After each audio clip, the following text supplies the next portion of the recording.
Hi guys, my name is Aris Chinquango. Isa po pala ako sa Senior Marketing Executive ng Up Your Service. Today is gagawa po ako ng mismong marketing video presentation. At kung ikaw napanood mo tong mismong video na to, maganda matapos mo kasi meron akong i-explain dito na magandang privilege po. So tara, simulan na natin.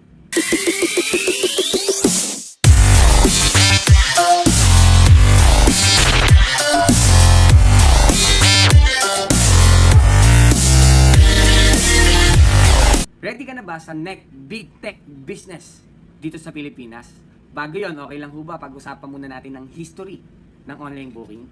Guys, familiar naman kayo siguro kay Grab. Tama ho ba? Si Grab po ay nag-start, galing po yan ng Malaysia. 2012 po siya nag-start doon at pumasok yan sa Pilipinas ng 2013. At alam mo, napakalaki ng valuation ng Grab kasi halos umabot po ng 13.5 billion in valuation po ang meron ng Grab. Bakit? Kasi dahil nag-disrupt po sila ng isang transportation dito sa Pilipinas. At ano yon? Yung isa sa pinakamalaki rin ho, ang taxi. Ang mas madalas po at nakasanayan po natin gamitin. Mas in-innovate po nila. Tama ho ba? Kasi bakit? Imagine mo, pag sumakay ka ng taxi, minsan yung amoy, di ba? Minsan ayaw po magpa-metro, di ba? Yung luma ng sasakyan. Pero ang advantage po ni Grab is mas mabango, mas malinis, di ba? Mas kalidad. Tama ho ba? Tapos alam mo na magkano babayaran mo. So mas naging convenient po para sa atin. Pero pa hong isa, si Lalamove. Lalamove po ay galing Hong Kong. Pumasok yan sa Pilipinas, nag-entry po sila dito 2017. So medyo matagal-tagal na rin. So habang nandito ho sila, nakikilala sila, alam mo, dinisrupt po ng Lalamove ay ang LBC, GRS, AP Cargo. Kumbaga, 2 to 3 days, minsan pa magpapadala ka dyan. Tama ho ba? Pero sa Lalamove, pwede pala oras lang. Pwede pala araw lang. Tama po ba? Ang malapit, meron pa hong isa, si Food Panda ho. Si Food Panda ho, isang food delivery na kung saan, ang advantage po ng Food Panda is mas natatrack mo na, di ba? Kung nasan yung pagkain mo. Kasi dati, kung titingnan natin, pag nagpa-deliver tayo, ang tagal bago dumating. Tama ho ba? Pero imaginein mo, si Food Panda ho, mas nagiging convenient para sa atin, mas naging madali po yung pag-deliver sa atin ng food na kailangan natin, 'di ba? Mainit pa, 'di ba? Ganun po yung nangyari diyan. Ang advantage po niyan nung pumasok 'yan sa Pilipinas 2014. So, ito po yung time na kung saan dahan-dahan ho nilang minarket ho yung masa, pinakilala yung mismong application po nila. At galing po yan ng Germany at 2012 naman po siya pumasok doon. Ayun po siya. Ang maganda rin ho sa part na yan, meron pang isa, si Shopee. Shopee ho, ito yung isa sa pinakakilala, pinakasikat, pinakamalaking valuation. Bakit? Guys, si Shopee ho ay isang pinakamalaking e-commerce business dito sa Pilipinas. At ang malupit ho, pinagsama-sama niya lahat ho ng produkto sa isang application lang. Alam mo ang advantage po nito, nung pumasok sila sa Pilipinas, 2015, at yun din po yung year na kinreate nila to galing Singapore. Isang malaking tech company ho na nag-create po ng isang platform na pagsama-samahin lahat ng produkto dito sa Pilipinas. Alam mo, malapit ho sa part na yan. Hindi lang ho yan, kasi meron pa hong isa, yun naman ho yung part ng AYS. Si AYS ho ay isang company po ng mga skilled worker naman ang narito. Ayan po siya. Isang application po siya na napagsama-sama po natin lahat ng skilled worker at nag-start po tayo ng research and development noong 2021. Ito po yung time na dahan-dahan pa lang ho tayong nagpapakilala, dahan-dahan pa lang ho tayong testing natin dito sa Pilipinas. Alam mo, ang nakita ho namin habang nag-research and nag-develop po tayo, nakita ho namin na ang negosyo pala na to ay right timing po pala sa market penetration. Kasi bakit? Kasi ngayon ho, kung titignan ho natin, halos yung mga binanggit ko hong application kanina is gumagana na ho. Tama ho ba? Hindi lang basta gumagana, kumbaga halos kasama na ho sa pamumuhay ho natin. Tama ho ba? Alam mo ang advantage din po sa part ng negosyo ng AYS or ng Up Your Service ay sustainable market niche. Bakit? Kaya ho nating magtagal, hindi lang 1 taon, hindi lang 2 taon, kahit 50 years ho, kayang-kaya ho. Bakit? Kasi malawak ho ang industriya ng services. Tama po ba? Alam mo, malapit ho sa part na yan, nakita rin ho namin sa market readiness na napakarami gumagamit ng internet dito sa Pilipinas at hindi lang ho yun, pati smartphone. Tama ho ba? Alam mo, malapit din ho sa part na yan, yung demand data ho pagdating sa services. Nakita rin ho natin, halos nagbibillion annually ho siya at nagpo-project pa nga ho siya ng for the next 10 years na halos 1.7 trillion industry. Bakit? Guys, pagdating sa aircon cleaning repair, billion annually yan. Massage service, 75 billion annually halos lumalabas. Guys, halos lahat ng services ho, halos napakalaki ho ng nakita ho natin na market size. At hindi lang ho yan, guys, imaginein mo meron ho tayong challenge na sinasolve dito kay AYS. Ano yon? Unang-una ho, yung convenient at your fingertips. Yung mas mabilis na access. Kung dati ho, di ba, pipila ka, kung dati ho, magpo-phone call ka, di ba? Kung dati ho, nakikipagtawaran ka pa. Guys, kay App Your Service, isang click lang, makukuha mo na yung service na gusto mo. Alam mo, hindi lang ho yan. May transparency pa ho na nangyayari. Kumbaga ho, malaya ho tayo magbigay ng feedback, di ba? Magbigay ng ratings. Yun po yung isa sa advantage eh. Kumbaga, alam mo kung itong taong to, maganda ba yung gawa niya. Makikita mo na bago mo i-book sa mismong app natin eh. Ano pa ho? Verified po yung mga tao. Dumaan po ito sa masusing screening. Meron po tayong hining mga NBI sa kanila, police clearance, at kailangan din po nilang ipasa yung interview ng mga psychology natin. So, bakit po gano'n yung ginawa ko natin? Kasi, simple lang ho. Sa mismong part po kasi ng business natin, kapag nagkaroon po ng challenge, ang service provider at ang customer, ang sasalo po kasi ng challenge dun sa mismong part na yun, hindi po tayo na may hawak dun sa mga skilled worker. Si AYS po. Si App Your Service ho. Yun po yung isa sa pinakakagandahan ho dun. Kumbaga ho, hindi ho tayo liable dun sa mga skilled. Ang liable po dun si AYS. That's why kaya po ang ginawa niya, talagang in-screening ho nilang maigi bago po ilagay sa app. Pero ito yung kagandahan. Dahil skilled worker mo siya, syempre, dahil negosyo mo siya, meron kang kinikita doon as a entrepreneur. Ganon po siya. Alam mo, maganda pa ako sa part ng negosyong to is dun sa limited access tayo before, di ba? Pagdating sa mga skilled na naghahanap tayo ng tao may kakilala ng skilled worker, siya meron din siyang patong doon, di ba? Ganun po yung nangyayari. Pero imagine mo, dito all-in-one of market of services. Yun po yun. Kumbaga ho, lahat nandito na. Hindi lang ho yan, yung time po, flexible din po tayo kung anong oras nyo gusto, anong oras po ng skilled, available siya. Pwede po niyang ilagay yun doon. Yun yung kagandahan doon sa mismong app natin. At syempre, marami pong mga skilled worker, tapatan na ho, na magaling po. Pero ang kilala lang po siya doon sa lugar nila. Doon sa mga malapit lang sa kanila. Hindi po siya kilala doon sa ibang barangay. Hindi po siya kilala doon sa ibang lugar. Tama ho ba? Pero using the app, guys, pwede ho natin mapakilala yung skilled ng taong yun. Yun po yung isa sa pinaka-advantage ng negosyong to na napakarami po natin pwedeng tulungan ng mga skilled worker gamit yung app. Alam mo, malapit po sa part ng negosyong to, simple lang. Si App Your Service po pala ay powered by NNT Corporation. So, pakita ko lang ng konti ano po yung company profile po ni App Your Service. So, si NNT po, siya po ang nag-create, yan po ang ginawa nilang brand, si AYS. Si AYS po ay nag-soft launching po nung January 2024. Ang malapit ho sa part na yan, sino nga ho ba? Si NNT. Si NNT ho ay isang technology company na may 13 years na ho na experience pagdating sa tech industry. At capable po tayo end-to-end. Kaya po natin mag-develop, mag-integrate, pati i-market po yung dinevelop natin. Hindi lang ho yan. Guys, imaginein mo, pagdating ho sa technology na ginagamit natin, yung pinaka-latest po, in short, yung pinaka-ginagamit natin pagdating sa language, frameworks, databases, di ba? Analytic tools, at hindi lang ho yan. Pagdating mo sa solution we build, enterprises solution, SaaS production, ito yung mga expertise po natin. Ito po yung mga naging project po natin. So, even Toyota car dealer, meron na rin po tayong naging project dyan. At kung ano-ano pa ho, meron lang po kaming mga hindi pwedeng i-disclose sa inyo kasi naka-NDA po na pirmahan. Ayan po siya, lalo na pagdating ho sa government, yung mga kinreate at ginawa po natin dyan. Actually ho, pagdating naman po sa application, meron din po tayong mga napatunayan at nagawa na rin ho. At ang malupit ho, siguro sa ngayon, ito lang po yung kaya naming ipakita. Kami ho ay naging IT consultant po ng PNP Forensics at e-commerce system ng Predator, or pinakakilala ho sila sa pangalang PNC. Ayan, isang pinakamalaking computer shop po dito sa Metro Manila. So tayo po ang gumawa ng inventory management system diyan. At hindi lang ho yun, pati ang TG Homes Builders. At ang ginawa ho natin dyan ay ERP. Ayan po siya.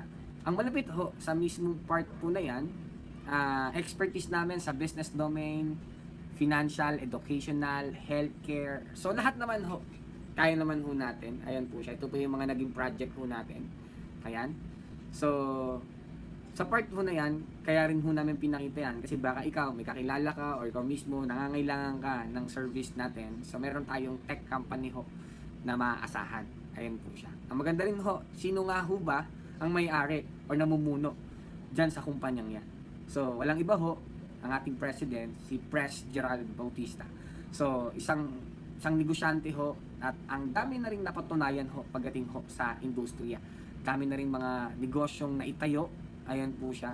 So, si Pres ho ang ating founder ng NNT Corporation, at siya rin po ang CEO ng Up Your Servicio. Siya rin po yung nag-isip ng idea ng AYS. Ang malapit pa ho sa mismong negosyong to, syempre, tayo ay mayroong opisina. Ayan. So, ito po ay located sa Saverville, Paco Street, Quezon City. And hindi lang ho yan. Kasi bakit? Meron po tayong binuksan dito naman ho sa Centris Mall. Ayan. So, meron din po tayong opisina rin po diyan sa mismong Centris dito sa Quezon City. So, ang maganda rin ho, proud to say ho, na itong company ho natin, itong mismong building ho na to, ay company owned. So guys, pinapakita lang ho namin dito sa mga papasok ho at magtitiwala kay AYS na nandito ho kami, at hindi ho basta ginawa lang yung app, nag-create lang ng ganitong application, okay na. Nandito ho kami at gusto ho namin ipakita na nandito kami dahil seryoso ho kami dito sa ginagawa ho natin. Seryoso ho kami dito sa platform na to. At hindi lang ho yan, imagine mo, guys, syempre ang negosyo pa illegal. Pangit naman ho kung magne-negosyo ka illegal, tama ho ba? So tayo ho ay kompleto sa permit, mayor's permit, SEC, FDA approved, lahat. Meron ho tayo dito. At ang malapit ho sa part na yan, awarded din po tayo ng Q Asia Magazine bilang fastest growing mobile booking app. Ayan po siya. Ang malapit pa sa mismong part na to, ito po yung mismong video na nagawa ko na. Matagulang yan sa Up Your Servicio. Pero, harinero, basta isang pero, maraming talaba. Alam mo guys, ang maganda pa sa negosyong to, dyan, flash namin yung commercial, yung paano ba natin siya sinimulan, ginawa. Alam mo, nakakatuwa lang din. Siyempre, guys, pag-usapan natin, sino nga ba si Up Your Service? Ano nga ba tong negosyong to? So, introduce ko sa inyo, Up Your Service. Downloadable po ito, Apple Store o kaya Google Play. Ayan. So, bakit nga ba ako gumawa ng mismong video na to? Simple lang ho. Guys, bakit nyo napanood yung mismong advertisement po namin? Facebook. Guys, tapat ho. Naghahanap po kami ng magtitiwala ho kay AYS. Naghahanap po kami ng tao makakaintindi ho doon sa vision po namin. Naghahanap po kami ng pwede namin maging kakampi dyan sa area mo. Na alin, naghanap po kami ng taong gusto pong tumulong sa mga skilled worker na magkaroon sila ng trabaho. Naghanap kami ng tao na gustong humawak, mag-register ng mga skilled worker dito mismo sa application na to. Ang malapit sa part na yan, guys, baka bigla mong maging tanong sa akin, Sir Aris, yung AYS pa na yan, ay lalaki ba yan? Kaya ba mag-scale niyan? Alam mo, simple lang ho. Si AYS ho, kung titignan ho natin, meron tong sinasolve na mga problem daily. Ano yun? Unang-una ho, kung titingnan nyo ho, yun sa mismong part na yan, napakarami pong skilled worker dito sa Pilipinas. Tama po ba? At halos, karamihan po sa kanila, halos wala pong programang nakire-create para sa kanila. Ang daming application po na lumabas. Merong kulay green, merong kulay pink, diba? Merong kulay orange. Diba? Ang daming mga application pero hindi na priority yung mga skill. Tapat na ho, napakarami po mga skill dito sa Pilipinas. Tama po ba? Alam niyo po, napakarami pong graduate ng TESDA. Alam niyo ho, nung nakausap po namin ng TESDA, nalaman ho namin na million po pala ang graduate ng Tesla. Hindi lang po dito sa Pilipinas, even abroad po may mga graduate. Pero wala hong programa para sa kanila. Kumbaga napakarami po nila. Pero imagine mo, guys, yung iba ho, yung certificate nila, walang nangyari. Yung iba ho, natabi na lang ho sa baul. Diba? Yung iba, dahil nahihirapan sila maghanap ng trabaho dito sa Pilipinas, pupunta sila abroad, doon sila mag-work gamit yung profession na pinag-aralan nila.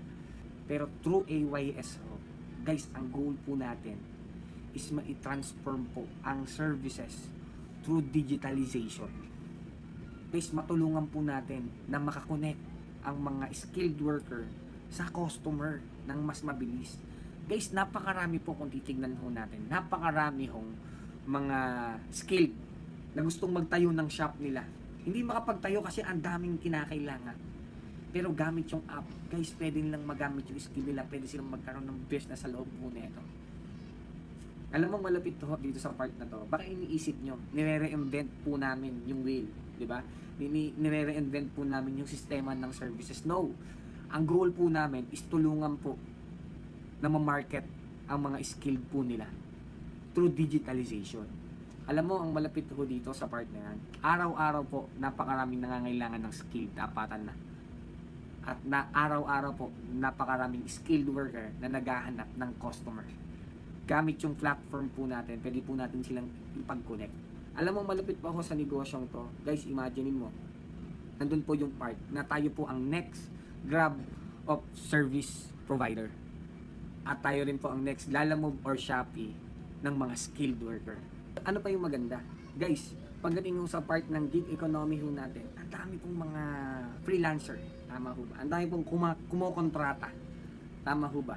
At tapatan na ho, nung dumating po ang pandemic dito sa Pilipinas, halos naintindihan na rin ho ng tao at maraming tao ang mas nagustuhan ho nila maging freelancer na lang kaysa may full-time work sila. At ang malupit to, actually, sa ibang bansa ho, gumagana na yung ganyang sistema, di ba? Hindi lang isa trabaho mo pag nasa OFW ka, hindi lang isa trabaho mo doon, hindi lang dalawa, minsan nagtatatlo pa yan, nag-aapat pa yan. Bakit? Kasi yung unang work mo pang papadala mo, yung pangalawang work mo pambayad mo sa renta, pang gastos mo, pang ipon mo, depende.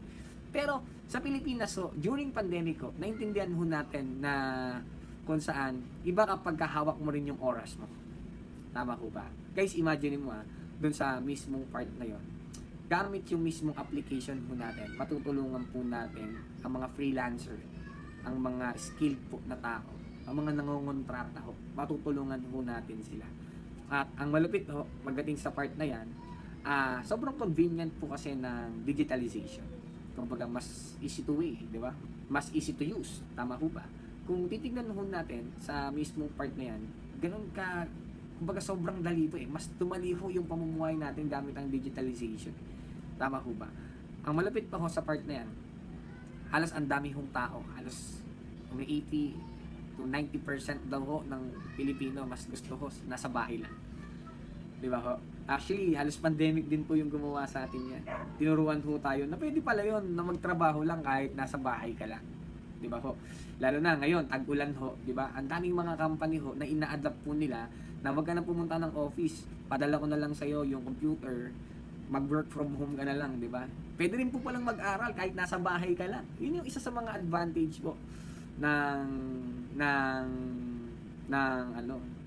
Yun yung sinasabi ho natin na halos yung mga tao ho dapat kahit nga opisina ho kung titignan ho natin, di ba? Mas gusto ho natin mag-office na lang ho tayo sa bahay mismo natin. May kumpanya ka, may office ka doon.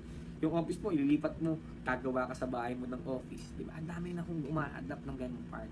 Kahit nga po pagdating sa services, di ba? Magpapamassage ka. Dati pag magpapamassage ka, gusto mo pupunta ka pa ng pipila ka pa, di ba? Ihiga ka doon, di mo alam kung ilang tao na ang humiga doon, di ba? Pero pag sa bahay mo, guys, imagine nagpamassage ka, di ba? Hindi ka nababiyahe. Pwedeng pagka-massage, diretso tulog. Tama ho ba? So, mas nagiging convenient po pagdating ho sa mga tao. Ayun po siya. Ang malupit ho sa part na yan, guys, pagdating ko sa industriya ng online booking, guys, tapatan na ho. Bakit ko nasabi na ang negosyong to ay mag-scale, lalawak, makikilala, lalago. Guys, kung titingnan ho natin pagdating ho sa kulay orange, kulay pink, kulay green. Guys, ito ho yung market size na meron sila. Kung titignan ho natin. Guys, ang services po ay napakalaking industriya. Guys, ang transportation, guys, isa lang na industriya yan. Food delivery, isang industriya lang din yan. Pero ang services po, napakarami. May plumbing po, may pest control, may electrical, aircon technician, tutor, mga professional, di ba? So, ang dami. Ngayon, ang point ko lang ho sa part na yan, ganong kalawak po ang industriya to. Kaya po kami nangangailangan din ng makakasama namin na makakaintindi ho dito sa mismong platform po na ginawa natin. Alam mo, malapit ho sa part na yan, gusto kong in-introduce sa inyo paano nga ba yung negosyo sa loob po nito. Guys, simple lang. Ang negosyong to, meron siyang rule and profit. Ano yun? Unang-una, bilang isang neopreneur, kayo po ay enlister sa mismong application po natin. So, kayo po yung magpapasok ng skilled worker sa app. Si AYS naman po ang maglilink sa customer. Si customer, kapag nag-book po siya, paano yung hatian ng tatlong to? Simple lang. Dito po, ito po yung hatian. 10% po yung enlister. Meaning 10% ka po. At ang matindi ho, sa part na yan, si service provider po, 78%.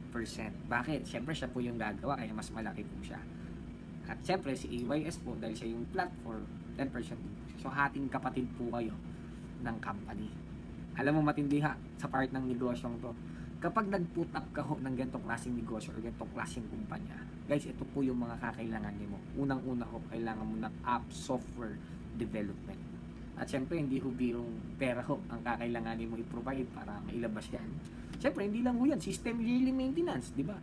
Syempre, hindi lang din yan. Kailangan mo mag-hire ng mga developer na, ang totoo, hindi ho basta-bastang developer lang. Na alam natin, mataas ho ang compensation ng mga yan. Tama ho ba? At marami pang mga another operational expenses.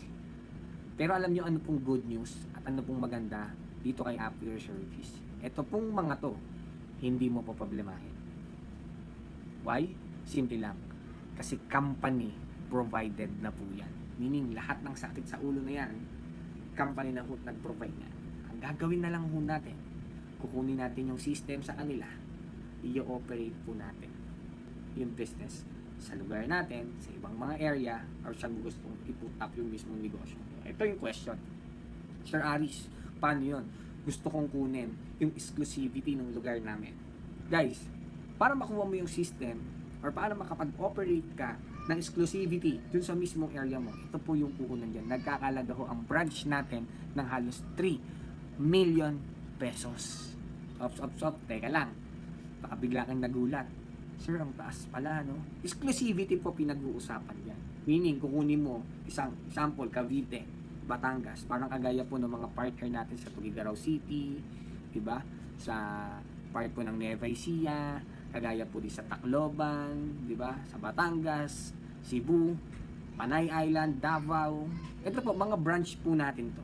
Ito po yung mga nag-put off ng office doon sa mismong area na yan. Ngayon, ang naisip po kasi ng company dyan sa mismong part na yan is, bakit di natin gawin? Yung 3 million pesos na yan, i-divide na lang natin sa maraming tao. Ngayon, pag i-divide natin sa maraming tao, lilimitahan na lang natin yung service provider na pwede nilang ipasok. Pero pwede nilang ma-operate yung negosyo nationwide din. So, paano yun? Doon papasok po yung concept ng builder package na nagkakalaga ho ng 15,888. Dito ho, sa part na to, guys, meron kang 30 na service provider na pwedeng ipasok. Ang 20 doon, mga freelancer. Yung 10 doon, mga company po or mga shop. Ganyan. So, 10 shop, 20 po mga skilled worker, mga freelancer ho. Ayun po siya. Kung ikaw ay maniningil ng 1,000 pesos kada register, guys, imagine mo pwede kang kumita ng 10,000 pesos. Tama ho ba? Kung sa service provider. Pero, sa freelancer naman, pwede kang kumita, kung 500 mo lang sisingilin, ng 10,000 pesos din kung 20 ang meron ka. I-plus mo yung dalawang yan, meron ka ng 20,000. So, bawi mo na yung 15,888 mo. Tama po ba? Pero hindi po dyan nagtatapos yan kasi makakakuha ka ng business kit, tarpaulin, business guide, at hindi lang ho yan kasi meron kang personalized website na pang-inventaryo ho. Kung hindi mo kailangan i-monitor yung mga skill mo, tawagan, o nakuha mo na ba, hindi mo kailangan gawin yon kasi automated po lahat ng transaction na mangyayari. Pati income mo, makikita mo, pati yung skilled worker mo, sino yung skilled worker mo nag-accept, sino yung hindi nag-accept, sino yung tamad, sino yung masipag, makikita mo lahat yon. Alam mo, maganda pa sa negosyo to, perpetual e-franchise. At no additional cost pagdating sa upgrade. Kapag tayo ay nag-innovate pa, mas napaganda pa natin sa another mga businesses na ipapasok pa natin dito, automatic kung ano pinuhunan mo, yun na po yun. Ang malapit po sa 15888 na to, ito po ay limited time offer lang. Ayan po siya. So maganda, makuha mo na yung mismong part ng mismong package na yan. Ang maganda ho sa part ng negosyong to ay meron po siyang multiple ways to earn. Ano ho ito? Simple lang. Dito ho ay ikaw mismo na neopreneur, pwede ka rin pong maging isang skilled worker. So automatic ho, meron kang 88%. Sa'yo na ho yung 10%, sa'yo na rin ho yung 78%. Ang maganda rin ho sa part na yan, ikaw rin ho ay kayang mag-activate ng service provider at kada activate mo, pwede kang maningin. Pwede mong taasan, pwede mong babaan, pwede rin pong libre na. Ayan po siya. So, ikaw na bahala kung ano gusto mong gawin. Ngayon, ang maganda mo dito, pwede mong libre lang. Ngayon, kung libre mo binigay, Sir Aris, paano kung libre kong binigay? Hindi ako kumita doon. Okay lang. Bakit mo? Kasi pag nabook naman po yung service provider mo, meron kang kikitain na 5%. So, paano po papasok yan? Sample, kayo po ito. Meron kang friend, taga-Caloocan, tutor, na book, meron kang 5%. Sabihin na lang natin, nasa work ka. Pag nabook yon, yung skilled mo na massage therapy, may 5% ka. Dumami yung skilled worker mo, hindi lang sa lugar ninyo, kahit sa ibang area, may kakilala ka rin sa Manila, sa Batangas, kahit sa lugar ho, basta may skill kang kilala, niregister mo sa app natin, automatic po, may 5% ka doon. Bigay na lang ho ako ng sample projection. Sabihin na lang natin, meron kang 8 na service provider. Tapos, yung 8 na service provider mo, nabook siya ng 5 beses sa loob ng isang araw. So, total booking, ilan po? 40 booking. Eh, kung ang presyo kada book, 500 pesos. Eh di, kung ita-times mo yan, halos 10,000 yung kinita ng 8 na skill mo. Tama po ba? Kunin mo yung 5% nun, magkano ho yun? 1,000 pesos. Guys, pwede na. Sir, mukhang maliit eh. Opo, mukhang maliit daily. Pero times mo sa 30 days, guys, imagine mo, 30k din po yan. Sir, kala ko ba dun sa in-explain mo 10%? Yes po.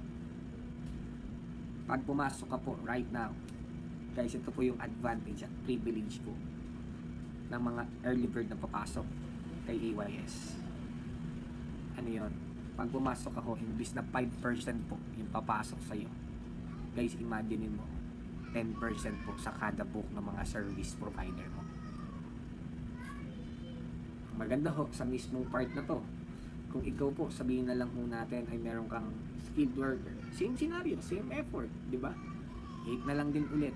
May 5 booking na nagagawa yung 8 na skill mo. 500 ng singil, 20k yung kinita niya. Meron kang 2,000 dahil 10% ka. Times mo sa 30 days, kahit pa paano ho, ang 60,000, di mo na rin mapulot kung saan-saan yan. Kumbaga ho, kung titignan mo sa mismong concept ng negosyo mo, para kang kumpanya ho. Tama ho ba? Para kang kumpanya na nandun po yung mismong part na meron kang mga skilled worker. Para kang agency na meron kang mga skilled worker pero hindi ka naglabas ng milyon para makapag-putap ng gano'n. Kumbaga para kang may negosyo na wala kang binabayarang pwesto, wala kang binabayarang tao, di ba? Wala kang binabayarang renta. Through app, kaya mag-operate ng negosyo mo. Ang malapit ho sa part ng negosyo ko, hindi ho dyan nagtatapos yan. Bakit? May additional pa ho. Di ba ho, yung company, kumita ho sila ng 10% kasi hating kapatid po kayo. Pero lahat po ng papasok sa early bird, guys, imagine mo, binigyan ka pa ng bonus ng company na kapag ikaw mismo, meron kang kilala. Sabihin na lang natin, baka bigla mo kasi maisip, Sir, paano yun? Wala akong kilalang skilled worker. Paano yun? Hindi ako makapag-register ng skilled worker? Guys, tapatin ko kayo. Meron kaming isang concept dito na community na kinreate na dito papasok naman yung customer. Eh, ano pa yung maganda ho sa part na to? Kung ikaw mismo, may kilala ka na alin, na isang customer or nangangailangan ng skilled worker, kwento tayo ng kwento kung sino yung magaling, refer tayo ng refer kung sino yung okay, sino yung maganda yung service. Pero ang tanong, kumita ka ba? Guys, ito yung advantage ng negosyo to. Kapag ikaw ay may kilala kang customer, pwede mong ipa-download sa kanya yung app. Meron pong ipoprovide na link mo mismo at every time po na gumagamit siya ng app, kahit hindi mo skilled, yung binook niya, okay lang ho ba? Meron ka pang additional na 5% doon. So, mas marami po, mas maganda.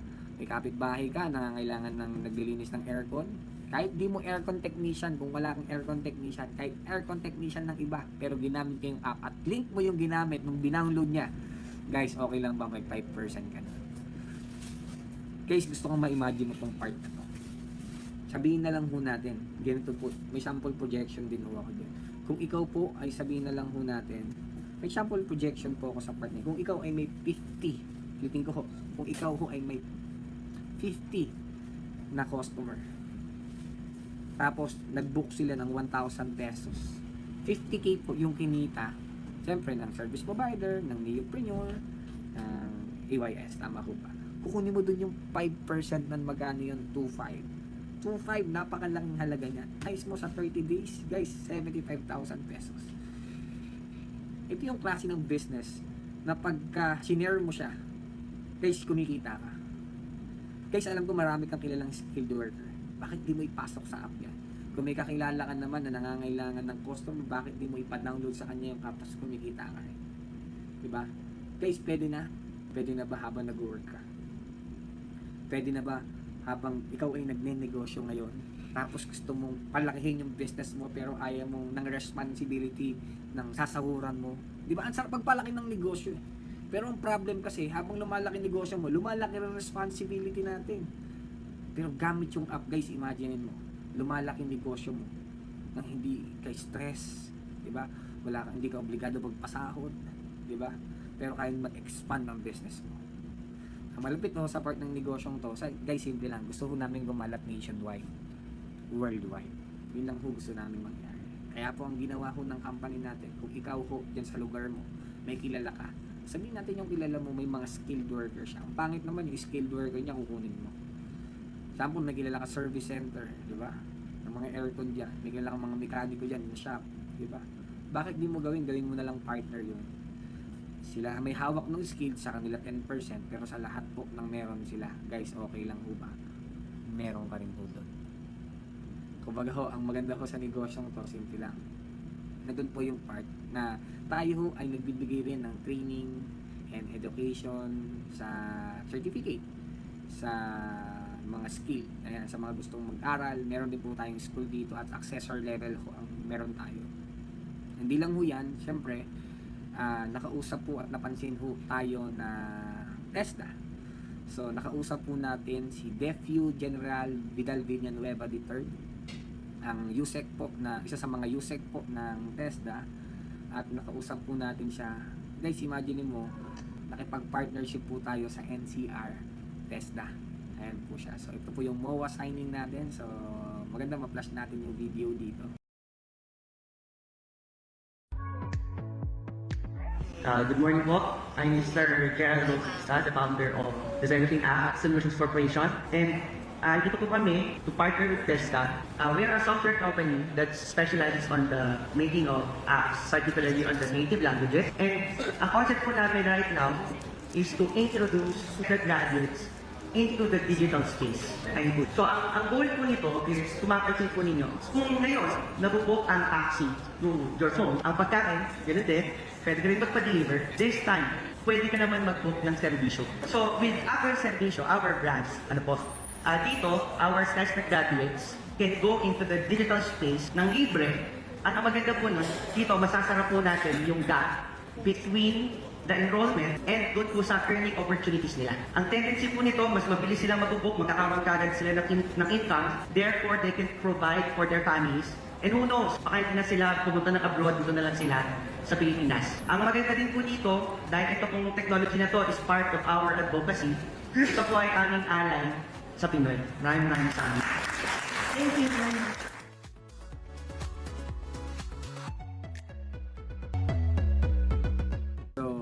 Guys, totoo rin naman na napakalaking tulong po ng platform natin.